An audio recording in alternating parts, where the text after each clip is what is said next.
Fantastica.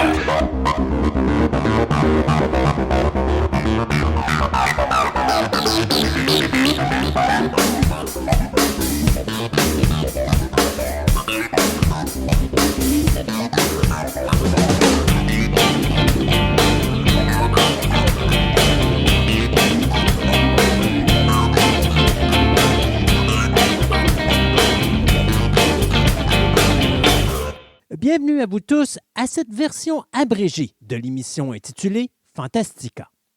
Mon nom est Christophe Lassens et il me fait grand plaisir de vous accueillir aujourd'hui pour vous présenter une des multiples chroniques réalisées dans le cadre de notre émission radio qui existe depuis 2003. Fantastica est une émission radio diffusée sur le web dans laquelle je m'entretiens pendant plus de 3 heures avec de nombreuses personnes qui nous parlent de diverses passions qui occupent notre quotidien de tous les jours. Au cours des années, nous avons amassé plusieurs centaines d'entrevues que nous vous présentons ici de façon individuelle avec des sujets qui passeront du cinéma à la musique, du jeu vidéo au comique et la bande dessinée, sans oublier des univers tels que l'astronomie, la mythologie, l'archéologie, la littérature, le paranormal et bien d'autres sujets. De plus, je vous présenterai également de multiples entrevues que j'ai réalisées avec diverses célébrités de différents milieux. Dans cette chronique animée manga, notre chroniqueur Julien Mattern nous parle de l'univers complexe de Neon Genesis Evangelion.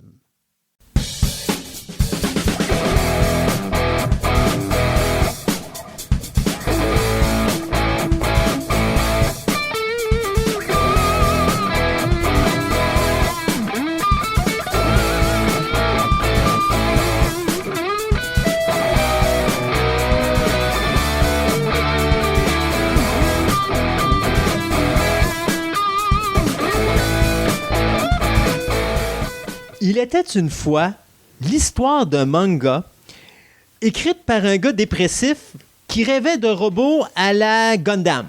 On peut dire ça comme ça. Oh yeah! Donc, aujourd'hui, je vais parler d'Evangelion. Neon Je Genesis m'épate tout le temps quand je fais des intros fort, comme ça. T'es pas juste beau, t'es intelligent. Oh, wow! Hey, ça, je vais... Puis, je suis content que tu me le dises, parce qu'habituellement, mon épouse me le dit pas assez, fait que je suis obligé de me le répéter à chaque fois que je me regarde dans le miroir. Je suis intelligent, je suis beau, c'est intelligent. Exactement. Je suis intelligent. Fait que je suis content de savoir que je suis pas tout seul à le penser. Donc, on va espérer que Marie-Camille ne sera pas trop jalouse. Ah. Donc, on parle de Neon Genesis Evangelion. Neon Genesis Evangelion. Dans le fond, je te laisse ce titre parce que moi, je suis c'est un mouthful, comme okay. les Anglais. Donc, Neon Genesis Evangelion, c'est une série qui a commencé en 95-96, qui est un peu comme la première run de Star Trek, n'a pas pogné sur le coup, mais a pogné sur les reprises, qui est devenu culte. Je dirais que par rapport à l'anime japonais, ça a été un peu l'électrochoc que Nirvana a causé dans la musique. C'est-à-dire qu'après, il y a eu l'avant Evangelion, puis il y a eu l'après. Puis bien sûr, Evangelion vient quelque part, comme je l'avais dit dans la chronique sur Gundam. La plupart des thèmes exploités dans Evangelion, différemment par contre, sont dans Gundam. Donc, les Gundam et le Beatles, de ce que Nirvana... L'influence de Nirvana qui était les Beatles, ben, Evangelion a eu son influence de Gundam. Donc, on est dans la série de robots géants, aussi que les robots géants sont encore une fois très accessoires et à la limite ne sont même un point je sais c'est que ce ne sont pas des robots géants à la limite. Où est-ce qu'on est? On tombe un peu dans un monde. Je parlais des deux genres de styles de robots géants.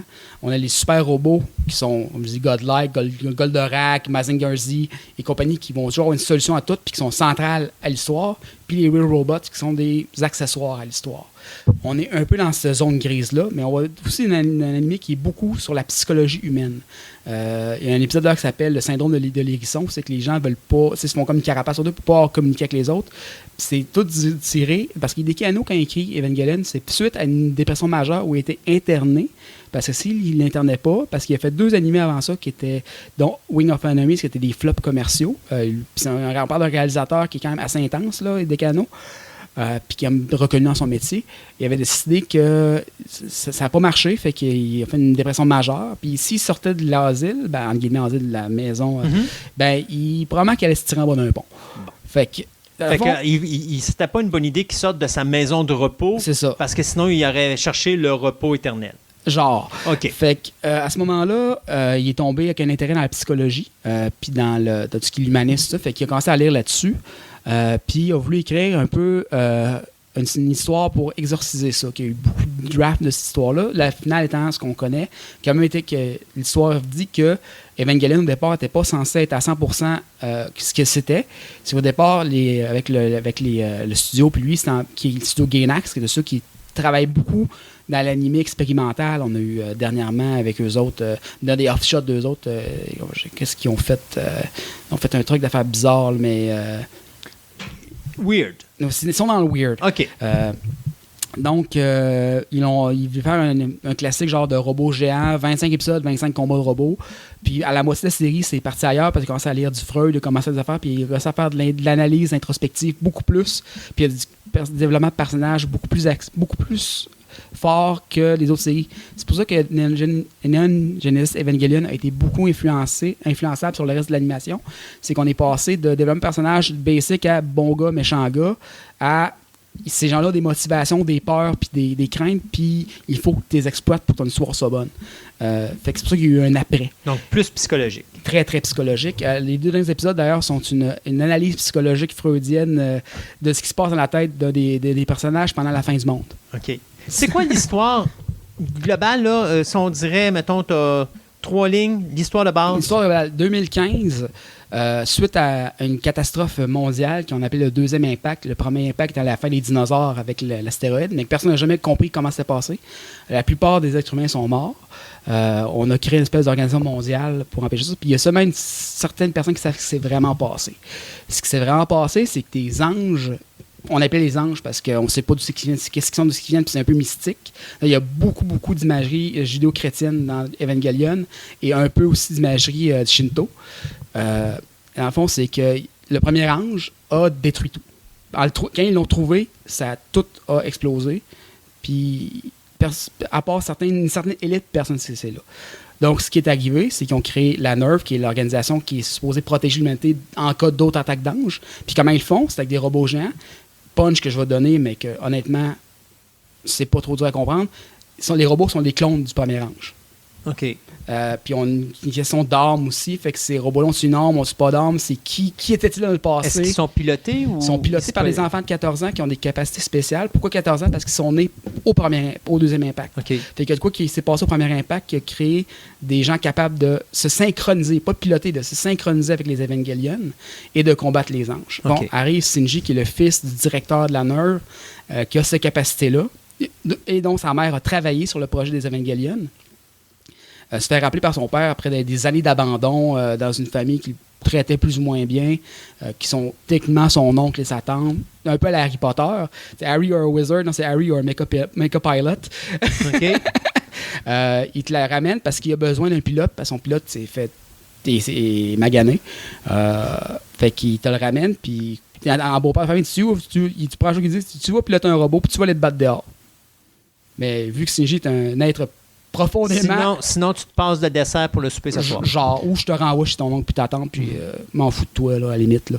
Fait que, vu que Shinji est un être qui a été un peu démoli par la mort de sa mère, puis qui n'est pas mort, qui a juste disparu pendant les tests des Evangelion, l'abandon complet de son père, dans le fond, qui s'en est foutu, puis les abus, entre guillemets, de maltraitance de son oncle et sa tante, et quelqu'un qui est vraiment fermé sur lui-même, va dire oui dans son possible, mais il va y avoir beaucoup de phases de « papa, je te déteste, papa ci, papa ça », puis d'un peu de rébellion à travers ça. C'est ensuite d'autres pilotes qui arrivent qui sont aussi complexes que lui, comme Asuka, que sa mère aussi était une des développeuses d'Evangelion, qui est juste devenue folle à force de travailler avec ces robots-là. Uri, qu'on va apprendre plus tard un secret terrible sur elle, qui est la première pilote. Puis il va se rendre compte aussi plus tard que sa classe, toute l'école où il va, sont tous des enfants sélectionnés pour pouvoir piloter. Même s'ils ne sont pas, parce qu'ils ne sont pas activés, entre guillemets. Ils n'ont pas d'Evangelion, parce qu'un Evangelion, ça se clone, c'est long à cloner, puis quand tu clones Dieu, c'est un peu un problème. Oui, non, c'est fait. Ils ont essayé plusieurs fois sur moi, puis ça n'a pas marché. Non, c'est ça. Ouais, non. Mais tout ça pour dire que s'ensuit, les anges réapparaissent, un les uns après les autres, trouvent des solutions pour battre les Evangelion, pour créer le troisième impact. Puis le but des jeunes, c'est d'arrêter le troisième impact, malgré tous les traumas psychologiques qu'ils peuvent subir, parce que tu te bats contre un monstre géant, puis tu sens tout ce que ton robot ressent parce que tu es synchronisé avec lui, tu pilotes pas. Fait que s'il se fait arracher un bras, C'est comme si tu te faisais arracher un bras. C'est pas le fun. Puis quand ton Eva devient berserk, comme ça arrive dans le deuxième épisode, toi tu perds les pédales, puis l'Eva, c'est qu'elle mange l'ange, mais tu t'en sors pas tout à fait intact psychologiquement. Là. OK. Est-ce que ça a commencé par un manga ou c'est vraiment un animé? C'est un animé. OK. Hideki voulait voir comme animé. Par contre, comme je disais dans la chronique manga, c'est que 100 ans qu'il y a de l'argent à faire. Ils ont fait les mangas par la suite. Hideki Anno est allé voir Sadamoto, qui était son caractère designer, puis il m'a demandé de faire le manga. Sadamoto voulait faire des choses de différentes, fait que ça a pris très longtemps, parce que maintenant, il était tanné aussi d'Evangelion. Après, il a fait le manga sur quasiment 10 ans. De A à Z. Il a fait une fin différente de l'animé, parce que, Hideki Anno avait sa fin très personnelle à lui, puis comme je te disais tantôt, on en parlait, Hideki Anno est le genre de réalisateur que si ça fait pas son affaire, puis son public comprend pas, ben il en a rien à battre. Puis il va en faire 2 fois plus. Il va faire 2 fois pire, comme il a fait le film End of Eva, qui était la fin officielle de la série. Parce que les 2 derniers épisodes, c'est ce qui se passe dans la tête des personnages pendant les événements des 2 derniers épisodes. Tu vois absolument rien de ce qui se passe. Le monde a chialé, il y a aussi des emails de menaces de mort. Fait qu'il dit « Ah ouais, vous voulez jouer à ça? On va faire un film. » Fait qu'il a fait End of Eva. La première partie, le monde voulait des robots géants qui se tapochent. Ça va être des robots géants qui se tapochent. OK? 1 heure de robots géants qui se tapochent. Pas de trouble. Deuxième partie, c'est encore pire que la fin de la série. C'est complètement psychédélique. C'était comme un chat qui s'est levé dans la salle puis fait des doigts d'honneur à tout le monde. Je suis certain. C'est son genre. Puis il a fait un peu la même chose avec Gunbuster, que cette série précédente, qui avait fait un épisode en noir et blanc sans viser personne, juste pour qu'à la liste de Schindler, il y ait une scène à la fin qui soit en couleur pour démontrer un point. Assez que le monde a appelé NHK, qui était le diffuseur à l'époque, pour dire votre antenne marche-tu? Le show est en noir et blanc, on comprend pas trop. Puis NHK ne savait pas quoi répondre parce que c'est Anno. Ça marche, tout est sous contrôle. Mais Hideki Anno aussi est un gars qui avait dit, parce que dans Evangelion, il y a beaucoup de mystères. Hideki Anno plante beaucoup de graines à gauche et à droite, mais ne répond pas aux questions. Il y a beaucoup de pistes, puis c'est pour ça qu'il y a encore du monde qu'on est quoi, 12 ans après, 13 ans après, on s'ostine encore sur des points de l'histoire parce qu'on ne sait pas. C'est le David Lynch japonais. C'est pas mal ça. Puis il a dit, je ne répondrai pas aux questions, même sur mon lit de mort. Mais c'est bien d'une certaine façon parce que ça permet à l'auditeur d'aller chercher lui-même ses propres questions. Evangelion, j'ai écouté 10 fois, puis j'ai vu 10 fois une série différente. Puis je suis à peu près certain que plus tu vas évoluer, plus tu vas prendre de l'âge, plus tu vas voir d'autres choses que tu voyais pas à ce moment-là, mais que tu vas voir différemment. En plein ça. Tu sais, c'est comme si j'écoute Twin Peaks. J'écoutais Twin Peaks quand quand ça a sorti dans les années 90. Je l'écoute aujourd'hui, je le vois pas du tout de la même façon parce que j'ai une évolution différente. C'est ça. À un moment donné, tu apprends des choses avec la vie, puis tu vois des choses aussi, tu as ton expérience. Pas là, Alors, tu vois des choses parce que tu es rendu à cet âge-là où tu peux te permettre de voir ça, puis qui était le même âge que le réalisateur avait au moment où il a fait ça. Donc, c'est ça. Moi, j'aime ça parce que ça permet à la personne de ne pas être trop nounoune derrière un écran, mais de toujours garder... À réfléchir, puis toujours donner l'esprit qui reste réveillé pour aller chercher ce que tu as besoin d'aller chercher, qui peut peut-être ne pas être là. Mais pour toi, c'est important parce que, oui, mais aussi, il peut ne pas être là, mais toi, tu vas chercher ça pareil parce que tu en as besoin. C'est ça. Puis l'autre affaire, ce qui est intéressant aussi, c'est que il y avait ce niveau-là aussi de je ne réponds jamais aux questions, mais c'est une série qui prend un peu d'énergie. Écoutez, je veux dire, tu peux pas écouter ça quand tu es très fatigué, parce que intellectuellement, c'est très fatigant à écouter. Parce que tu poses toujours des questions.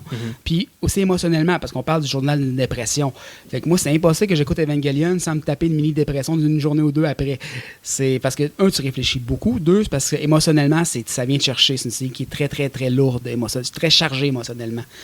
C'est comme écouter un album super triste que tu écoutes quand tu casses avec ta blonde. Puis une couple d'années après, tu l'écoutes, c'est bon, ça là, mais c'est rough. Ouais. C'est rough. Evangelion, mais tu veux ça parce que justement, le fait que ça pose des questions que tu n'auras jamais de réponse, tu vas le réécouter pareil. Puis ce qui est le fun, c'est qu'Anno a changé d'avis au cours des dernières années, mais il ne donnera jamais de réponse sur la série. Il a refait 3 films dernièrement, il y a un 4e qui s'en vient, il a refait la série avec sa vision des choses actuelles. Le premier film est pratiquement similaire au début de la série, mais après ça, il part ailleurs. Puis pourquoi il part ailleurs? C'est parce qu'il ne veut pas donner les réponses à la série. C'est autre chose. Ça, c'est sa vision du monde actuellement. Puis ça, c'est sa vision du monde à l'époque. Puis c'est totalement 2 affaires différentes. Puis à la limite, ce qui est drôle, c'est que vu que la fin, comment elle est faite, parce que je ne veux pas lâcher pas non plus, mais la fin fait que tu peux revenir à un autre univers qui va fitter dedans. Fait que même si tu fais autre chose, c'est comme si l'univers se répétait. Fait que ça peut être dans un univers parallèle. Ça peut être comme dans la continuité. OK. Fait que c'est encore une fois une question qui ne répondra jamais parce que ça peut être autre chose aussi. Exact. Puis il va nous troller jusqu'à la fin de nos jours avec ça. Puis ce qui était fort sur Evangelion, c'est la trame sonore. On parlait de trame sonore avec Marie-Camille dans notre chronique. C'est qu'il y a beaucoup de musique symphonique, beaucoup de Bach. Puis il va y avoir aussi beaucoup de musique originale. D'ailleurs, la trame sonore d'Evangelion était une trame sonore les plus vendues au Japon pendant longtemps. Puis il y a même l'Orchestre symphonique de Tokyo a fait un album double avec la trame sonore complète d'Evangelion. OK. Qui ont fait live. C'est une chanson qui a beaucoup marqué les gens, très symphonique, beaucoup de thèmes qui reviennent souvent, mais c'est des thèmes. On parle pas de musique de fond, là. Puis le Bach est très utilisé dans des périodes, la symphonie, l'ode à la joie, quand tu as des robots gens qui se tapent sur la gueule puis il y a du sang partout, c'est là pour te scrappé. Mais le contraste a toujours été fort. Puis, je vais toujours prendre comme exemple deux gars que j'ai connus avec The X-Files qui s'appelaient Morgan et Wong. Qui ont fait les Final Destination, le 1 et le 3. Puis d'ailleurs, Final Destination est l'exemple idéal pour ça. Même, tu vas avoir Millennium. Il y a un épisode dans la saison 2 de Millennium où tu as une super belle chanson qui commence. C'est tout doux, c'est tout adorable. Puis pendant ce temps-là, tu arrives à la fin de la séquence, puis le gars se fait manger par des chiens sauvages. Mais la toune reste là tout le long. Alors, tu as une séquence. Puis c'est comme une façon d'aller comme... choquer les gens. Non? Contraire. Comme, je pourrais dire, c'est amplifier comme l'aspect... enlever l'amplification de la violence, c'est-à-dire la diminuer. Parce que tu as une scène qui est violence, mais la musique douce fait juste comme détourner l'attention pour dire que ça choque pas tant que ça. Fait que tu vas avoir l'impression que ta séquence, oui, elle est dure, mais la chanson fait comme détourner l'attention, ce qui fait que c'est moins pire, c'est moins... C'est moins bang. T'arrêteras pas d'écouter parce que, non, trop. Ouais, non, c'est ça. T'auras pas le stress. Ça va te faire rire plus. Parce que tu vas dire, mon Dieu, tu parles d'une musique quétaine pour mettre sur une scène de main, mais ton attention est enlevée de là. Donc, la séquence qui est hyper violente, elle passe plus facilement. C'est une façon de détourner l'attention, finalement. C'est probablement ça. Puis ce serait genre à nous, justement, de faire. D'ailleurs, ce qui est vrai avec Evangelion, c'est que la musique thème, la musique du générique, est une des musiques les plus reconnues au Japon actuellement aussi. Okay. Les gens connaissent cette série-là. Puis ce qui est drôle, c'est que, comme je disais au début, cette série-là a tué notre série de Gundam, by the way. Parce que originalement, ça n'a pas pogné. Le monde, c'est comme Underground plus. C'est une série qui passait tard le soir. Le monde n'avait pas porté attention. Mon rerun, comme Star Trek, a levé plus. Puis avec le rerun, a tué Gundam X. Okay. Qui aurait été à 39 au lieu de 52 épisodes parce qu'il n'arrivait pas à compétitionner. Parce que le monde a fait « Hey, mon chum m'a dit, tu sais, telle série, c'est bizarre, t'écouteras ça. » là. Puis là, il rerun. Ah, OK, on l'écoutait. Fait qu'au lieu d'écouter Gundam, il écoutait Evangelion en rerun. Fait que ça a tué. C'est assez pour avoir tué un monument comme Gundam. Une série un monument comme Gundam. C'est l'impact culturel que ça a eu. Puis d'ailleurs, ça a eu, comme je disais, il y a eu l'après Evangelion parce qu'il y a eu plein de clones. Il y a eu Razefon, il y a eu Gasaraki, il y a eu aussi l'anti-Evangelion qu'on appelle, qui était Martian Successor Nadesico. Ça, c'est des séries qui ne sont pas dans l'univers. Non, c'est des séries qui ont été influencées. Par. Evangelion est une série qui se contient très bien par elle-même. Donc, on parle d'une série de combien d'épisodes? 26 épisodes. 26 épisodes. Plus 2 films. OK, tantôt, tu disais pas 4? Oui, parce qu'il a fait 2 films. Un qui est au total, là, il va être rendu à 6. OK. Parce que il y a 2 films liés à la série originale. Donc, tu as 26 épisodes plus 2 films qui sont reliés à les 26 épisodes. Puis après ça, tu as 4 films qui sont un genre de remake dans un univers alterne. Ça ressemble à ça, okay. Exactement. Plus le manga qui a une fin différente aussi. Parce que, comme je dis, il voulait pas faire la même chose. Puis vu qu'Anno n'avait pas vraiment de contrôle sur ce qui passait dans le manga, c'était le deal. Puis le manga, c'est combien Une dizaine de volumes. Okay, c'est pas beaucoup. C'est juste parce que ça a été long à l'avoir parce qu'il a commencé en 95 puis il a fini l'an passé. OK. Sadamoto, ça lui tentait plus. Alors, c'est ça, j'allais dire. C'est qui était le problème, l'écrivain ou le dessinateur? Les deux, parce qu'il faisait les deux. Il retravaillait le script. Et mais pour lui, c'est une partie de sa vie qui était moins intéressante pour lui. 2, c'est parce que c'était très émotionnellement chargé. 3, c'est parce qu'il trouvait qu'on avait assez parlé d'Evangelion de même. Fait qu'il faisait ce qu'il pouvait, mais ça a donné une fin à tout casser pareil. Il a réussi à faire de quoi d'intéressant. D'après moi, c'est parce qu'il avait la fin planifiée depuis un certain temps en tête, là, mais à l'entendre ce qu'il disait en entrevue par rapport à ce qu'il a fait, d'après moi, la fin était planifiée depuis le début, là, mais c'est ça. Ça a pris quasiment 15 ans avant d'avoir la fin du manga. OK. Solidement. Puis c'est ce qui est intéressant, mais Evangelion, comme je dis, je vous dire, le manga, il répondra pas plus aux questions, mais il répond à certaines questions, mais c'est des réponses personnelles de Sadamoto. C'est pas des réponses d'Ikiano. Non, c'est ça. C'est ça qui devient très intéressant. Fait en lisant le manga, en écoutant la série, tu as des points de vue différents qui se forment. Puis en plus, avec l'âge, la maturité, puis le nombre de fois que tu l'as écouté. J'ai écouté cette série-là une dizaine de fois. Ça n'a jamais été la même affaire. Puis je l'ai passé à des amis. puis ils m'ont pas répondu à mes réponses que j'avais moi, puis on s'ostine encore sur Facebook là-dessus, là. Ça fait pour quasiment 20 ans, puis on s'ostine encore, puis je me souviens des bonnes, dans le temps des forums, quand Facebook n'existait pas, puis les forums d'animé, je me suis ostiné sur un sale temps avec du monde, là, les threads d'Evangelion sur les forums, c'était toujours les plus longs, qui voulaient juste pas mourir. Ça voulait juste pas mourir. Ouais. Le monde avait un argument de plus. Ouais, mais tu sais, t'as dit 3 pages plus loin, telle affaire. Mais non, moi, je pense que c'est telle affaire. Puis là, ce que je dis pour. Mais chacun voit sa vision. C'est ça, exact. Parce que c'est une série qui a été bâtie comme ça. Puis elle a été bâtie pour parler de psychologie humaine.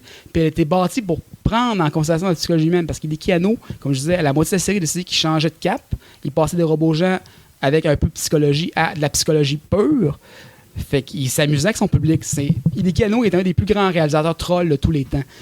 Il troll les gens, là, mais il va les pousser à bout, mais au point de recevoir des menaces de mort.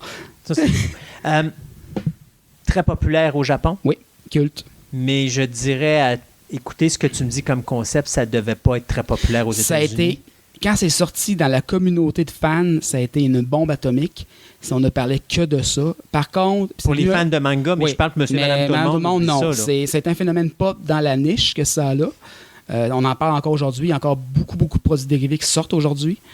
Par contre, pour Monsieur et Madame Tout le monde, non. C'est sûr que c'est passé complètement inaperçu. Puis de toute façon, même là, il y aurait de la misère à suivre probablement. Non, c'est ça.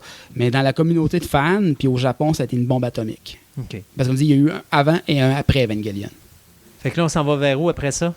Vers le prochain Hideki Anno qui va nous détruire le cerveau ou le prochain qui va oser faire quelque chose. Il y a Death Note qui est passé prêt de faire quelque chose, mais la deuxième partie de la série, Mais dans le 4e film sort quand? Courant l'année prochaine. Le problème avec les donc films, 2018? Oui. Hideki Anno, en tout cas, ce qu'on pense, il était supposé sortir il y a 3 ans, ce film-là. OK. Parce que l'incident nucléaire à... Tchernobyl? Non, au Japon, c'était... Ah? Non, c'était à... Oui, non, je sais de quoi tu me parles. Là, c'est... Fukushima a stoppé beaucoup du développement de la série pour because reasons. Ouais. Puis le fait qu'il a l'air de vouloir prendre son temps aussi. Là, son argent est fait, lui. Fait qu'il a pas... Non, il n'y a pas besoin de se presser. Il a jamais marqué Evangelion sur un film, puis ça va vendre. S'il est comme David Lynch, c'est un artiste. Non, vraiment. C'est pas un réalisateur qui fait des choses à la pièce. C'est pas un réalisateur... Comme je dis, pour qu'il fasse une dépression après qu'un de ses films... Winning on Enemies est très, très bien comme film.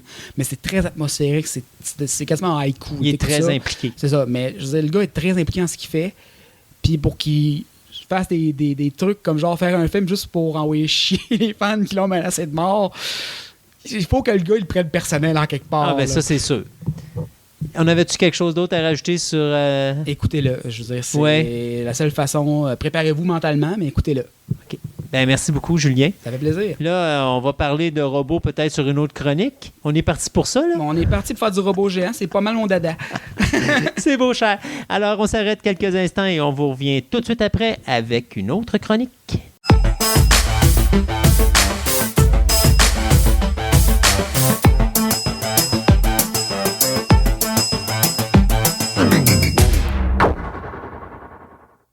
C'est déjà tout pour cette émission abrégée de Fantastica. Si vous désirez nous suivre, vous pouvez écouter notre programme de 3 heures qui est diffusé une fois ou 2 semaines, et ce, en vous inscrivant gratuitement à notre page Facebook de Fantastica Radio Web afin de connaître les dates de diffusion des nouvelles émissions.